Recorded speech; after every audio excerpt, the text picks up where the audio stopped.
Hello student. मागच्या लेक्चरला MMPच्या आपण unit 3 फाउंड्रीमध्ये माउल्डिंग विषयी आपण माहिती घेतलेली आहे. त्यामध्ये वेगवेगळे माउल्डिंग हँड टूल्स, माउल्डिंग सँड, ठीक आहे, ह्याची सर्व माहिती आपण घेतलेली आहे. कोअर म्हणजे काय, कोअर प्रिंट म्हणजे काय. तर आता आपण कास्टिंग हा पार्ट चालू करत आहोत. कास्टिंग करतोय आता म्हणजे आपण पॅटर्नच्या साह्यानं माउल्ड तयार केलेला आहे. म्हणजे एक साचा तयार केलेला आहे, माउल्ड कॅव्हिटी तयार केलेली आहे. जो काही आपल्याला मेटलचा कॉम्पोनंट पाहिजे, कास्ट कॉम्पोनंट पाहिजे, तशा आकाराचा, तशा शेपचा आपण एक साचा तयार केलेला आहे. आणि त्याच्यामध्ये जर समजा हॉलो पोर्शन पाहिजे असेल तर आपण कोरच्या साह्याने ते हॉलो पोर्शन आणतो. ठीक आहे. आता हे सर्व झाल्याच्या नंतर आता आपल्याला काय करायचं आहे, मोल्टन मेटल त्या कॅव्हिटीपर्यंत न्यायचं आहे आणि ती कॅव्हिटी पूर्ण भरली का नाही हे आपल्याला कन्फर्म करायचं आहे.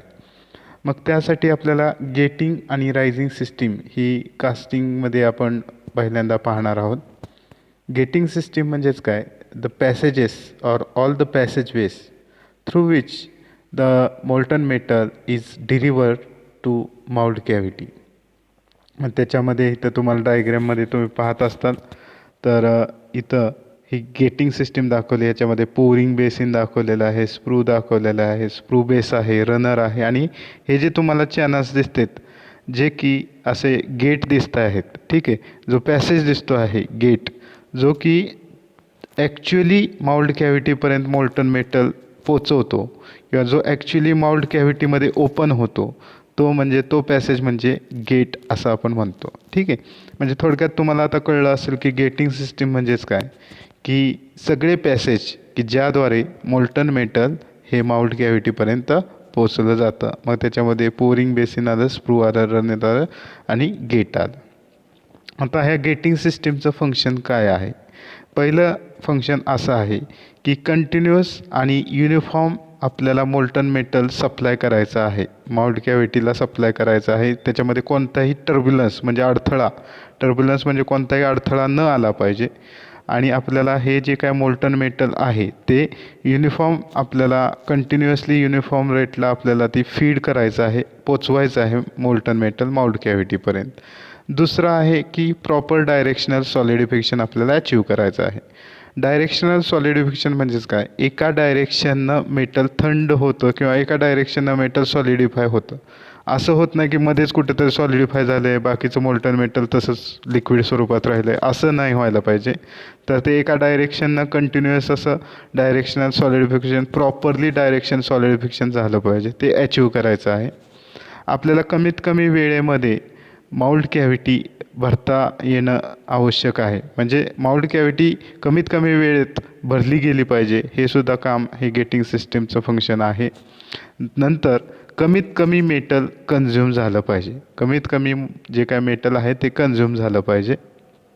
नंतर जे काय माउल्ड वॉल आहे त्याच्यामध्ये जे इरोजन होतं, रबिंग ॲक्शन होते, तर ते इरोजन आपल्याला प्रिव्हेंट करता आलं पाहिजे.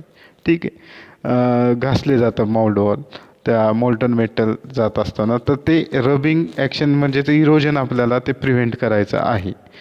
आणि सगळ्यात महत्त्वाचं जे काही फॉरेन पार्टिकल्स आहेत, स्लॅग म्हणजे मळी वगैरे आहे, डर्ट आहे, ती माउल्ड कॅव्हिटीपर्यंत जाण्यापासून रोखायचं काम हे पण फंक्शन गेटिंग सिस्टीमचं आहे. बघा कुठले कुठले फंक्शन गेटिंग सिस्टीमचे आहेत. पहिल्यांदा कंटिन्युअस आणि युनिफॉर्म रेटला आपल्याला मोल्टन मेटल फीड करायचं आहे माउल्ड कॅव्हिटीपर्यंत. दुसरं आपल्याला डायरेक्शनल सॉलिडिफिकेशन अचीव करायचं आहे. नंतर कमीत कमी वेळेमध्ये माउल्ड कॅव्हिटी भरली गेली पाहिजे आणि जे काय मोल्टन मेटल आहे ते कमी कन्झ्युम झालं पाहिजे. इरोजन प्रिव्हेंट झालं पाहिजे, माउल्ड वॉलचं जे इरोजन आहे ते प्रिव्हेंट झालं पाहिजे. आणि स्लॅग, सँड किंवा जे फॉरेन पार्टिकल आहेत ते माउल्ड कॅव्हिटीमध्ये पर्यंत जाता कामा नये, ते प्रिव्हेंट केले पाहिजेत. हे जे काय फंक्शन आहेत ते गेटिंग सिस्टीमचे आहेत. आता आपण कॉम्पोनंट पाहूया की गेटिंग सिस्टीमचे कॉम्पोनंट्स कोणते आहेत. पहिलं आहे पोरिंग बेसिन. इथं तुम्हाला फनेल शेपसारखं हे पोरिंग बेसिन तुम्हाला फनेल शेपसारखं दिसतं आहे. हे माउल्डच्या टॉप सरफेसला आपण हे प्रोव्हाइड करत असतो. ठीक आहे. पोरिंग बेसिन म्हणजेच काय करतं ते लॅडरमधनं जे काही मोल्टन मेटल आहे ते पोरिंग बेसिनमध्ये येतं आणि तो जो काही फ्लो आहे मोल्टन मेटलचा तो लॅडरमधनं स्प्रूला प्रोव्हाइड करतं किंवा सप्लाय करतं किंवा डायरेक्ट करतं. ठीक आहे. तर हे टॉप सरफेसला आहे. हे थोडं वरच्या साईडला थोडं बिगर आहे. ठीक आहे. तर फनेल शेपचं आहे. अशा पद्धतीने हे पोरिंग बेसिन आहे. Next sprue. आता स्प्रू तुम्हाला दिसतं आहे पोरिंग बेसिनमधनं आलेलं मोल्टन मेटल ते रिसीव करतं आणि स्प्रू बेसला प्रोव्हाइड करतं. स्प्रू हे थोडंसं टेपर पोर्शन तुम्हाला दिसतो आहे. वरचा बिगर एंड खालचा स्मॉलर एंड, स्मॉलर साईजचा बॉटम आहे आणि वरचा बिगर साईजचा आहे डायमीटर. जर ते 20 mm पर्यंत असेल तर ते राऊंड सेक्शनमध्ये असतं आणि लार्ज असेल, साईज त्याची लार्ज असेल तर ह्याचा शेप रेक्टँग्युलर पण असतो. ठीक आहे. अशा पद्धतीनं हा एक व्हर्टिकल पॅसेज आहे. त्यामधनं हे मोल्टन मेटल हे रनरला सप्लाय केलं जातं. ठीक आहे. आता खालच्या साईडला तो असा टेपर असल्यामुळं बॉटम साईडला ते काय स्मॉलर आहे आणि अशा पद्धतीनं हे स्प्रूचं काम असतं. Next runner. रनर म्हणजेच काय, आता स्प्रू बेसमधनं आलेलं मोल्टन मेटल हे रनरद्वारे ह्या गेटला प्रोव्हाइड केलं जाणार आहे, जे की गेट ॲक्च्युली ते माउल्ट कॅव्हिटीपर्यंत ते मोल्टन मेटल पोचवणार आहे. ठीक आहे. गेट. आता गेट ॲक्च्युली मोल्टन मेटलला माउल्ट कॅव्हिटीपर्यंत पोचवतं. आता गेटला हे जे काही गेट्स दिसत आहेत, हे जे पॅसेज दिसत आहेत, ह्याला शार्प एजेस नसले पाहिजेत.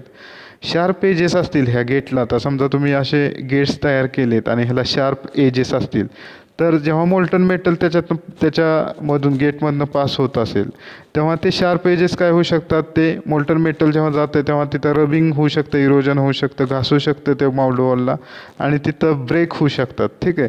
म्हणजे एजेस ब्रेक झाल्यावर त्या मोल्टन मेटल बरोबर सँड पार्टिकल्स हे कॅव्हिटीपर्यंत जाऊ शकतात. म्हणून ह्याचे शार्प एजेस आपण अवॉइड करतो की ह्याला शार्प एजेस नसले पाहिजेत गेट बनवताना.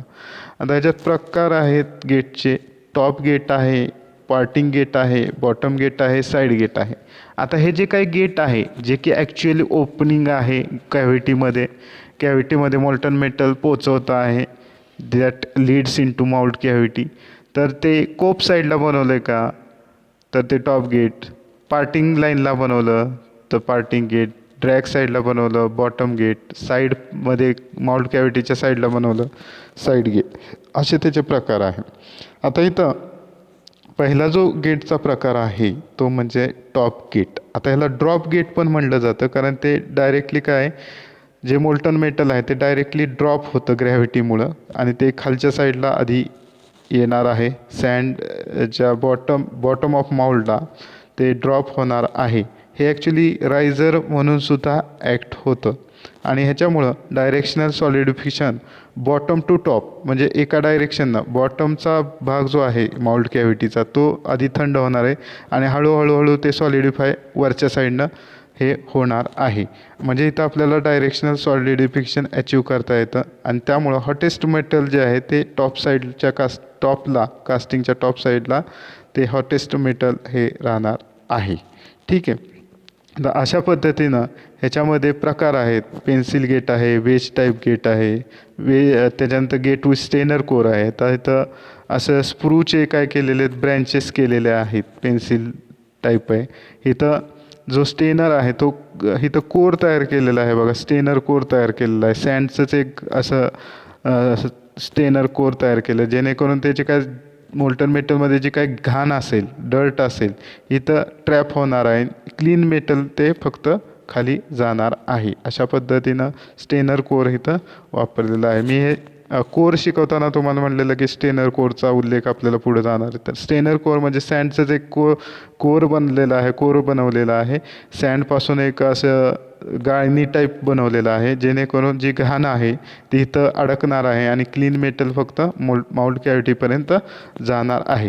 ह्याचा ड्रॉबॅक जो टॉप गेट आहे त्याला ड्रॉप गेट म्हणलेलं आहे. त्याचा ड्रॉबॅक एवढा आहे की त्याच्यामध्ये वरचा सरफेस हा ओपन टू ॲटमॉस्फिअर असल्यामुळं त्यामुळं काय होतं, ह्याच्यामध्ये एअर किंवा गॅसेस ॲब्झॉर्ब होऊ शकतात. ठीक आहे. Excessive absorption of air and gases take place. आता हा असा त्याचा डिसॲडव्हांटेज किंवा लिमिटेशन आहे. ठीक आहे, अशा पद्धतीने हे पहिलं गेट झालेलं आहे top gate. Okay, next gate आहे बॉटम गेट. आता बॉटम गेट हे ड्रॅग साईडला बनवलेलं आहे बघा, इथं ड्रॅग साईडला, म्हणजेच ही जी काय माउल्ड कॅव्हिटी आहे या माउल्ड कॅव्हिटीच्या बॉटमला हे ओपन होतं. म्हणजे मोल्टन मेटल जे आहे ते माउल्ड कॅव्हिटीच्या बॉटमला पहिल्यांदा एंटर होणार आहे.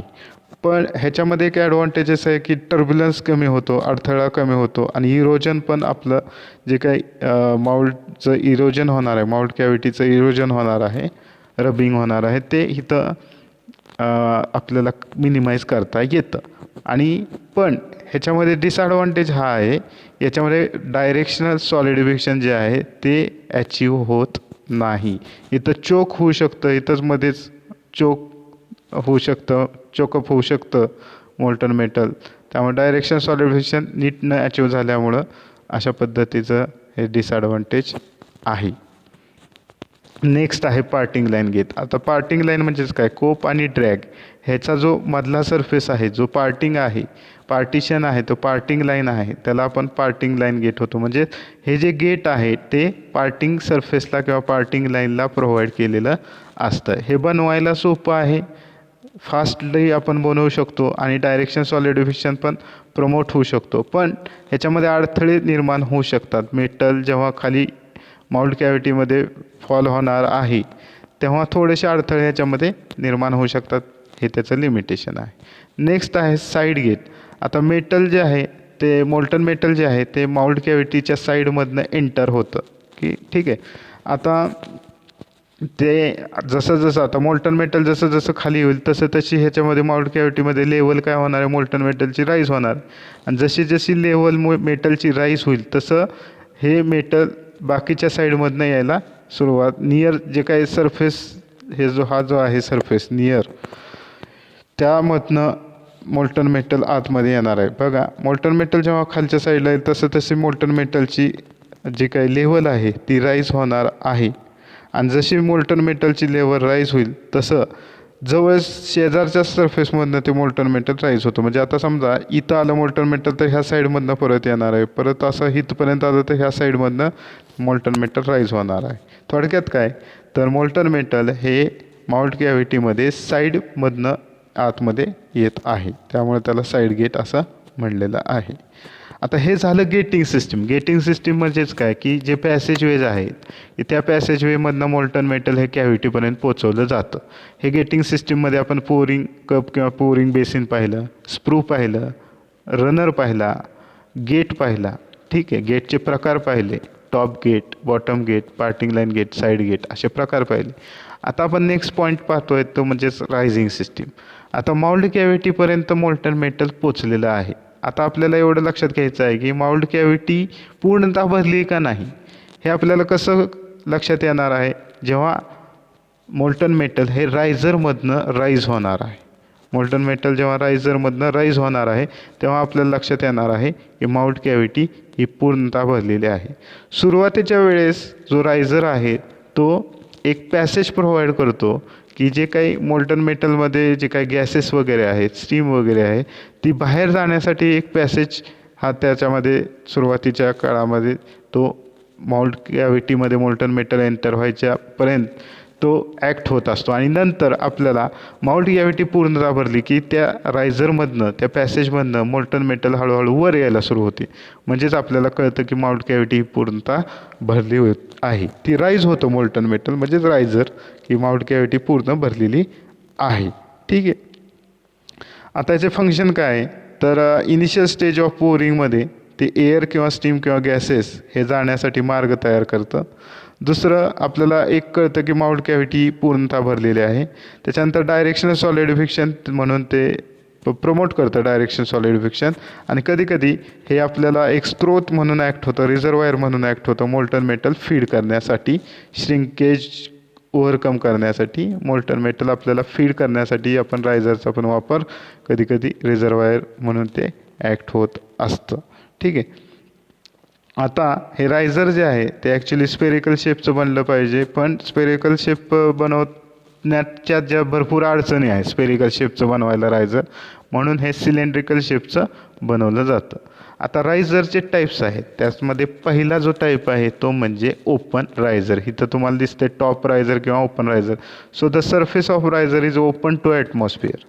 ठीक आहे. आणि हा जो आहे तो कोप साईडला, एकतर आपण कोप साईडला किंवा पार्टिंग लाईनच्या साईडला आपण हा प्रोव्हाइड करत असतो. सुरुवातीच्या काळामध्ये त्याच्यामध्ये ॲटमॉस्फेरिक प्रेशर आणि ग्रॅव्हिटी हे दोन फोर्स असतात आणि नंतर त्यामध्ये ग्रॅव्हिटी हा फोर्स तेवढा असणार आहे. हा बघा ओपन टू ॲटमॉस्फिअर आहे, टॉप रायझर, त्याला ओपन टाईप म्हणतो. ठीक आहे. आता हा कोप साईडला किंवा पार्टिंग लाईनला दिला जातो, प्रोव्हाइड केला जातो. हा ड्रॅग साईडला देत नाहीत, हे त्याचं लिमिटेशन आहे. आता त्याचं लिमिटेशन बघा की ओपन रायझर हे दुसरा जो आता पाहणार आहोत तो ब्लाइंड रायझर, त्याच्यापेक्षा साईज जास्त आहे, लार्जर आहे. त्याची हाईट जी आहे ते माउल्डिंग बॉक्सची डेप्थ ह्याच्यावरनं डिटरमाइन होते. आता कास्टिंगमधून रिमूव्ह करायला हे थोडंसं डिफिकल्ट जातं आणि ड्रॅग साईडला आपण ठेवू शकत नाही. पण ह्याचे ॲडव्हान्टेज काय आहेत ओपन रायझरचे, तर इझी टू माउल्ड करायला सोपं आहे. आणि हे जेव्हा सॉलिडिफाय कास्टिंग तर त्याच्यामधनं मेटल ड्रॉ करत नाही. बघा लिमिटेशन ऑफ ओपन रायझर काय आहेत, तर ब्लाइंड रायझरपेक्षा म्हणजे दुसरा टाईप आपण बघणार आहे ब्लाइंड रायझर, त्याच्यापेक्षा त्याचं साईज हे जास्त आहे, लार्जर आहे.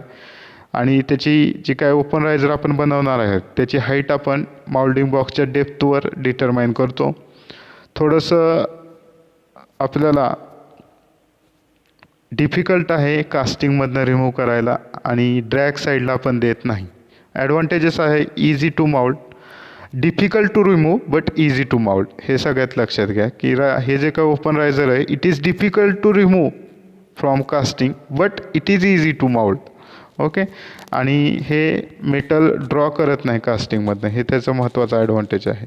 ब्लाइंड रायझर म्हणजेच काय की जो हाता इथं तुम्हाला फिगरमध्ये दिसत असेल की वरचा भाग जो आहे तो क्लोज आहे, टॉप भाग जो आहे ब्लाइंड रायझरचा, साईड रायझरचा, तो काय क्लोज आहे. ह्याच्यामध्ये फक्त काय असणार, आता क्लोज असल्यामुळे ॲटमॉस्फेरिक प्रेशर ह्याच्यामध्ये ॲक्ट होत नाही, ह्याच्यामध्ये फक्त ग्रॅव्हिटी हाच फक्त फीडिंग फोर्स असणार आहे. ह्याचे ॲडव्हान्टेज असं आहे की कोणत्याही पोझिशनला हे बनवू शकतो. याचा साईज हा ओपन रायझरपेक्षा कमी आहे, आपण इझिली रिमूव्ह करू शकतो कास्टिंगमधनं आणि डायरेक्शन सॉलिडिफिकेशन हे त्याच्यामध्ये चांगल्या पद्धतीनं येतं. लिमिटेशन असे आहेत की माउल्ड करायला डिफिकल्ट आहे आणि हे लिक्विड मेटल जेव्हा सॉलिडिफाय होत असतं कास्टिंग त्यामधनं लिक्विड मेटल सॉलिडिफाय कास्टिंगमधनं लिक्विड मेटल हे ड्रॉ करू शकतं. तर हे त्याचे लिमिटेशन आहेत. बघा ओपन रायझरचे जे ॲडव्हान्टेजेस आहेत ते ब्लाइंड रायझरमध्ये लिमिटेशन आहेत आणि अशा पद्धतीनं तुम्ही लक्षात ठेवलं तर तुम्हाला सोपं जाणार आहे. तर आज आपण इथंच थांबतो आहोत. नेक्स्ट लेक्चरला आपण कास्टिंगचे टाईप्स पाहणार आहोत.